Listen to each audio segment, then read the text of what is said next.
All right, we are back. Hey, what's that? What? Hawaiian noises. Go ahead. I just wanted to do that, Dire Straits. Well, I hope we don't get a copyright infringement. Did you ask Dire Straits? See, we asked Seafox. They were in the car on the way here. Yeah, if you listened to last episode, all three of you, we still haven't heard from our family members, by the way. So we haven't had to pay them. That's true. We could give away the dirty secret that we just recorded episodes back to back. Shh. All right, so welcome to What to Do with Your Explicit Content. Hey, if you like the show, write us a review, share it, help us grow this podcast. At the very least, just tell us. Yeah, tell us. Just send us a text message. Shoot something through Facebook. You know, it's my number is 867-5309. 5309. Yeah. What's the area code? He doesn't give the area code. Doesn't he? No. Oh, it's in the song. There's no area code. I'm not even sure where Tommy Two Tone is from, but so. I would say that you made me lose my train of thought, but I make myself lose my train of thought a lot of times. Oh, we were talking about the fact that, yeah, our family members probably don't listen to the podcast, so we're free to talk about a lot of stuff. And apparently the word porn is quite a turnoff, by the way. I told you that at the beginning. But, yeah, the name What to Do with Your Explicit Content doesn't really roll off your tongue. No, it doesn't, but it'll probably get more listeners than What to Do with Your Old Porn. I think What to Do with Your Old Porn would have gotten more listeners, but we would have had people looking for something having to do with porn. We're not... Listen, Jack and I, we're in our 50s. We're the clickbait podcast is what we are. Yeah, we're not. If we had an OnlyFans account, we would be the OnlyFans. Oh, Lord. And I don't even think I'd be a fan. Oh, Lord. Let's just call it what it is. But, you know, in terms of topics, you know, we've kind of decided, last episode, which wasn't that long ago, in actual time, that we're just going to kind of come up with a topic as it sort of pops up. So last one, I guess, was like financial literacy, wasn't it? Is that what it evolved into? Seems to have. So what else? What are we going to talk about this time? You gotta roll with something this time. I got to roll with something? Well, how about... Everybody loves pets. Okay. We could talk about pets and dogs and breeding and stuff like that, because we just had to have a dog put down recently. Yeah. It was not a fun experience, as it never is. But the thing that got me about it is, apparently I did not know this, but French bulldogs, which is ironically the number one dog breed in America right now, which I think says something about the American society at this point, because I have never owned a more needy, obnoxious, just not willing to listen animal in my life. I loved him. He was sweet. He was a good cuddler and that, but... See, this is the description my wife uses to talk about me. Well... I've never heard Mrs. Jennings say just kidding. a sore word about you. But at any rate, apparently the number one killer of these dogs is brain tumors, which you can only surmise is due to the fact that they're overbred so much to try to get that cute little pudgy bulldoggy face, because that seems to be the thing. I didn't realize that, but they typically on a dog that size, your life expectancy might be 13 to 15 years. And on French bulldogs, it can be as low as 3 or 4 years because of the tumor risk. That's I would have never guessed in a billion years that would be the top. I assume top purebred, because I would imagine. I mean, based on my own personal experience, I would think that most dogs. It's been golden retrievers for like 100 years. Okay, you had a friend who maybe was not 100 years, those, but since we started, popping up America in the late or early 50s, like we do, but it had been golden retrievers for eons, and then the French bulldogs just took it over, like this year or last year or something like that. But it was not a fun experience. So if you have a French bulldog, my heart is with you, because it's going to get broken. Yeah, it's you bring up the breeding thing. It's just so, to me, I've always felt very conflicted about the purebred dog thing. And I will say, before we get any... Well, if we got any mail, I'd be impressed anyway. But before we get any hate mail, we rescued it. We did not buy it from a breeder. He was a rescue. And what was your dog's name? It was Bert. Bert. Yes. Bert. I met Bert. I liked Bert. Bert was never mean to me. He was not mean. He was just obstinate, incredibly food motivated, not just, he was just hard to be around. I mean, I don't know what to say. I mean, I loved the dog dearly, but my house is a lot more pleasant now. Yeah. As far as like coming home and not tripping over somebody or getting slobber face kisses and stuff, which some people like. I'm not a big fan of slobber face kisses. But, yeah.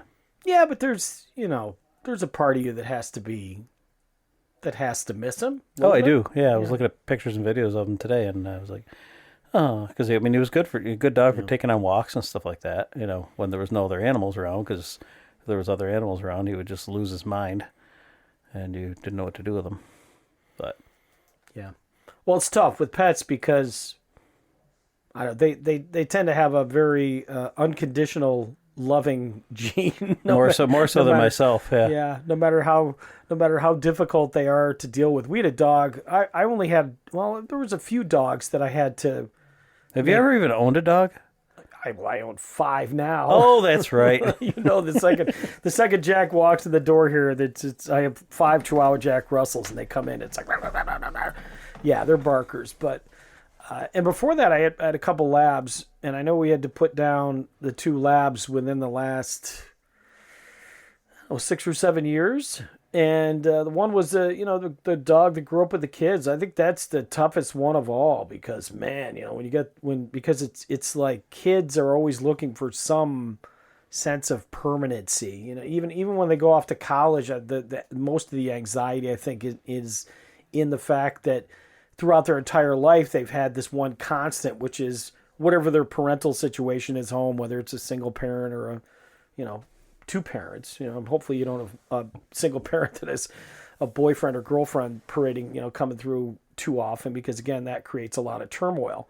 But ultimately, kids like permanency, and I said with all the other chaos in the world, they can always kind of depend on the dog. That is true, because with our 20-year-old, she went through some things in her teen years, as all teens do, and that dog was kind of like her therapy pet. So when it came time, after I think the 5th or 6th throwdown seizure that he had in the middle of the floor, which is why I'm saying, if you have a French bulldog and you have children, just be aware it's not going to be pretty.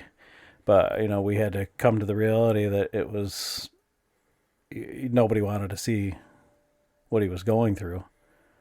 And, I don't necessarily like the idea of euthanizing an animal. I've got a dear friend of mine that, fortunately for him, he has a lifestyle where he can, I've never met anybody like him, but like all his dogs pass at home.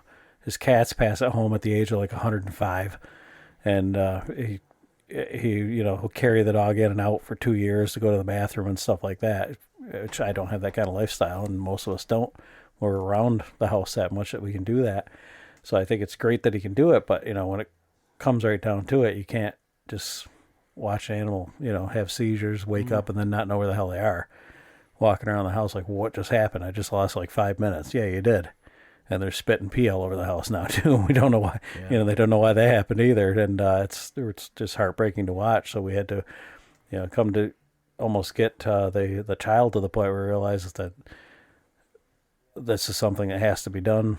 Like you said, it's unfortunate because it kind of rips away a bit of their childhood. Yeah. But it's also a bit like ripping off a Band-Aid. It just has to be done, and it's going to be better for the emotional stability of the child or the family. Yeah, there's nothing worse than seeing, I don't care if it's a dog or a human being, there's nothing worse than seeing somebody in decline, I mean, I just had my longest, the guy that was the longest friend in my life, he was in my life for over 40 years. And I mean, the last 6 months, every time I saw him, he was just, he couldn't walk. It was just heartbreaking. And I remember that was one of the things he would say to me. He's like, man, I just want to walk again. I could totally relate to it. But and you and I had this conversation in terms of, euthanizing. So, our dog Tara, her hips gave out, and we'd give her medicine to try to get her to, so she could walk again and not have her back legs give out. And then, of course, that causes the accidents. But she was also a neighborhood dog, so she just enjoyed kind of wandering the neighborhood, and everybody loved her. And like when she couldn't walk anymore, it was horrible. That actually, when we first realized what was going on with the dog, that was one of my big struggles, because I'll tell you flat out that I'm pro life to pro natural death. I mean, I don't think it's our place is short of the travesties of war. It's not our place to take somebody else's life and something like that. And again, not that I'm a vegetarian either, nor anything like that, but it's still a struggle. Like, how is it okay that we put this animal down, but it's not okay that we, think about that with our parents or our loved ones that are sick and stuff like that. I mean, it's definitely a struggle. Oh yeah. In that respect. Well, the problem is there's uncertainty of what's at the other side. Yeah, well, you don't know if I mean, I know you're a man of deep faith, and I'm not questioning your faith, but I question it all the time. Well, but I mean, there's no, seriously. You know what I'm saying, though. Yeah. So it's you're thinking to yourself, well, am I really sending them to a better place or not? But either way, I mean, with a dog, it's like, I don't know. The tough thing there is that you don't communicate with a dog the same way you communicate with your mom. Now, if you got a mom who's able to communicate, okay, if I get to this point, this is what I want. Right. That's one thing. And in my case, it was difficult because my mom, everything my mom wanted, she gave me healthcare proxy, and I made the decisions that I felt were best for her, not the ones that she wanted. And I still struggle with that a lot every day. I mean, I've had some very dark moments when it comes to that. And that's a nervous laugh. That's not a laugh. And I picked up on that in one of our other podcasts. Well, even with the dog, it's like, man, he would rally, she would rally. Tara was a she, but she would rally. So that's what happened with Bert too. You'd be like, okay, well, we're gonna give make it another day or two. Yeah, and then you'd be like, well, the appointment's on Thursday, and then Tuesday, should just be normal again. And even my mom, would fade in and out. She had all kinds of I guess there were some organ failure issues or whatever. But there'd be days where she was just perfectly fine, and I'm like, Jesus, why am I putting her into hospice? What kind of a cruel SOB am I? She'll be fine. We'll bring her home. And it was very difficult. So yeah, I think that's what it comes down to, is that even when you're dealing with a dog like Bert or a dog like Tara, it really does remind you of just the whole nature of life or death situations and having the responsibility for somebody else's life or death. We were talking in between episodes about President of the United States. I mean, I don't know if I could be the guy that sends the troops into certain areas of the world, because at some point you almost have to. There's a percentage that are not going to come home. They're going to die. So my decision is going to result in the deaths of people on both sides, but then do I have to think about whether my decision is going to result in the deaths of more people? The old train scenario, trains coming down the track, 20 people if you go this way, your wife if they go the other way. Which way do you send the train? Do you just have your wife killed and the other 20 people get to live? I have never heard that one before. Really? But, yeah. Yeah. Well, we'll quiz each other on it. Yeah. Well, usually it's the A bomb or the bombs type of thing, where people will argue the wars would have gone on a lot longer had we not dropped the bombs. We killed the reality 2.5 million people in one shot, but we saved 3.5 million people. Right, but you still don't know that. Right, uncertainty. I mean, we actually studied that in high school. There's a document-based question on almost every global history exam where you have to be Truman and make the decision on whether you would have dropped the atomic bomb or not. And that's always one of the scenarios where, like, well, if you didn't do it, what would happen? Would more people have died if you hadn't dropped the atomic bomb? And, you could make a solid argument that absolutely is the case, but there's always a part of me that kind of gnaws in the back of my brain going, we shouldn't be doing it anyway. Well, maybe we say that because we just don't want to feel bad about the fact that we dropped a nuclear weapon on a civilian target. Yeah. I mean, it's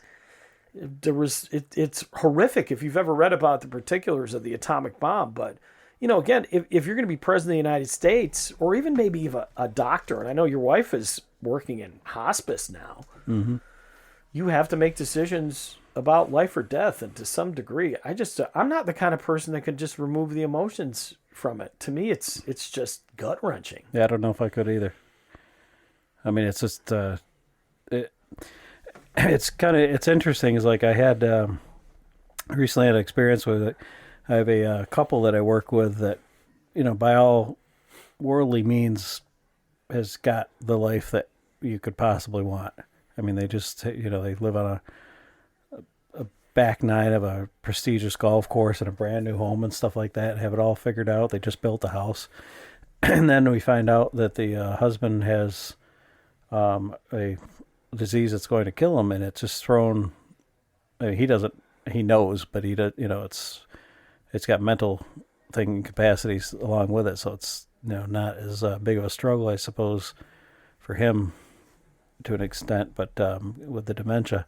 But with his wife, it's thrown her off, and when I went to do some work for her, I just talked to her a little bit, and, given my Saturday morning events, I guess I have the ability to just meet people, where they are and talk to them without coddling to them. And I did ask her if I could pray with her, and prayed with her, and she had sent me a message like shortly after I left the house and thanked me for not coddling to her or coddling her, which was another situation that I didn't, we have somebody that we work with that has just recently been diagnosed with Alzheimer's, I believe. I can't remember, I have to look back. Alzheimer's, some form of dementia, which, I can't say it was totally unseen because I've, known him for a number of years and I could see some of it coming. But, I wasn't going to let that diagnosis ruin the time that I have with him. So when we do spend time together, I just make sure I tell him I love him and, enjoy the days. And he seems relieved that, he's not being treated any differently at the same time, but he's also sometimes seems like he's a little bit puzzled, as if I don't know that necessarily that he thinks I should be acknowledging it more. I mean, hopefully he's just feeling love, but I want him to enjoy the time that he still has with us. Yeah. While he can, because he's so focused on now when his faculties are going to slip to the point where he can't, enjoy that time. Like, yeah, that's probably going to happen, but right now we're here and we can enjoy it, so let's enjoy it. Yeah. Yeah, that's a tough balancing act, I think, because, I mean, we obviously haven't been in that situation ourselves yet. I mean, we may at some point, but the whole idea of, what do you say in different situations, even like the situation when your dog, so, I mean, I empathize. I've had to go through it. It's difficult. But there's a part of you that just doesn't know what to say. Yeah. And I think sometimes you're right. It just comes down to saying I love you, and then there's other situations where maybe you just have to, initially acknowledge that it sucks. Sometimes you just got to say, you know what? Yeah, this situation sucks, but I can't sit there and like to me, I know that there, in a situation like with my buddy Terry, when he was died, he called me up to tell me, he had 3 months to live and, all this stuff. And you're like, well, what do you say now? Oh, by the way, I got 3 months to live. And I mean. And how long did he end up living? 3 months. I thought he was in hospice for a lot longer than that. Terry? Yeah. My buddy Terry, no, he was only in hospice. I think he went in hospice in December. Yeah, he just passed away. Okay, I thought you said he was pulling a Jimmy Carter. Oh, no. No, he pulled a Jim. So what Terry did was, because we're getting to the end, and this is interesting because I think it speaks to the nature of maybe life and death, and this is all, he told me that he was going, and we knew he was dying.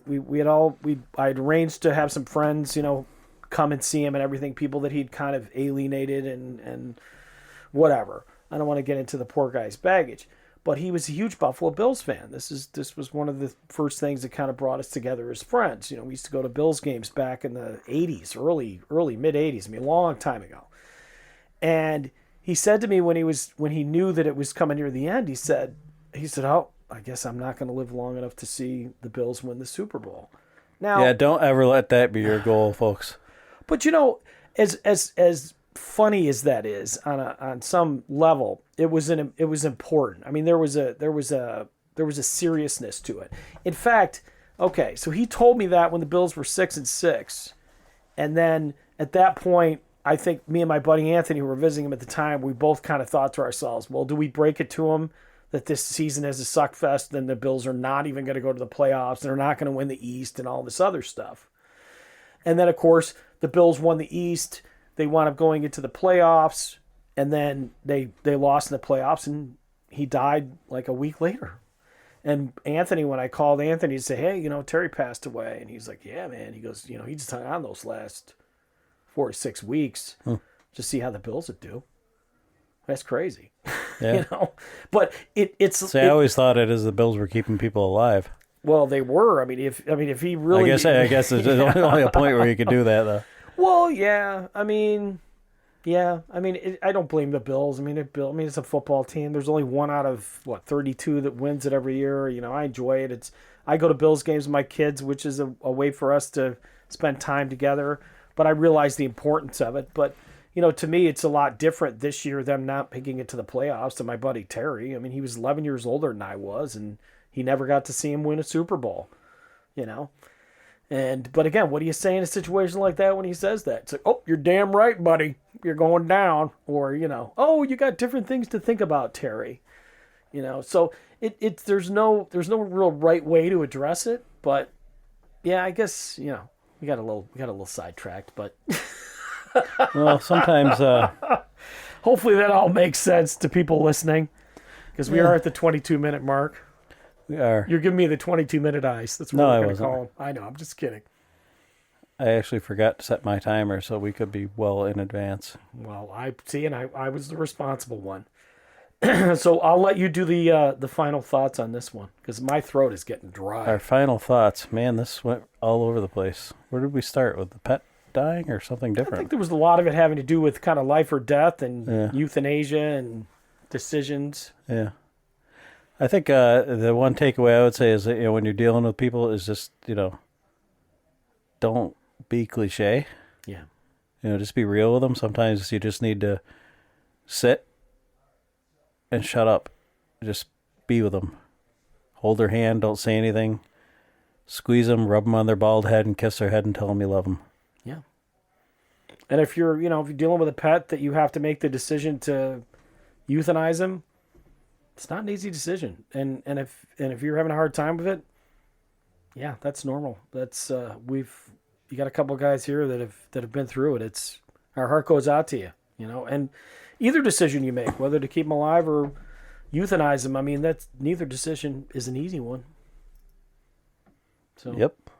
All right. Well, listen, thanks for listening, everyone except our family members. And again, that bet is still up for $50 for me and $15 from Thom for family members that made it this long. Just tell us you heard it. $15 to any one of my family members. $50 from me. $50 from Jack.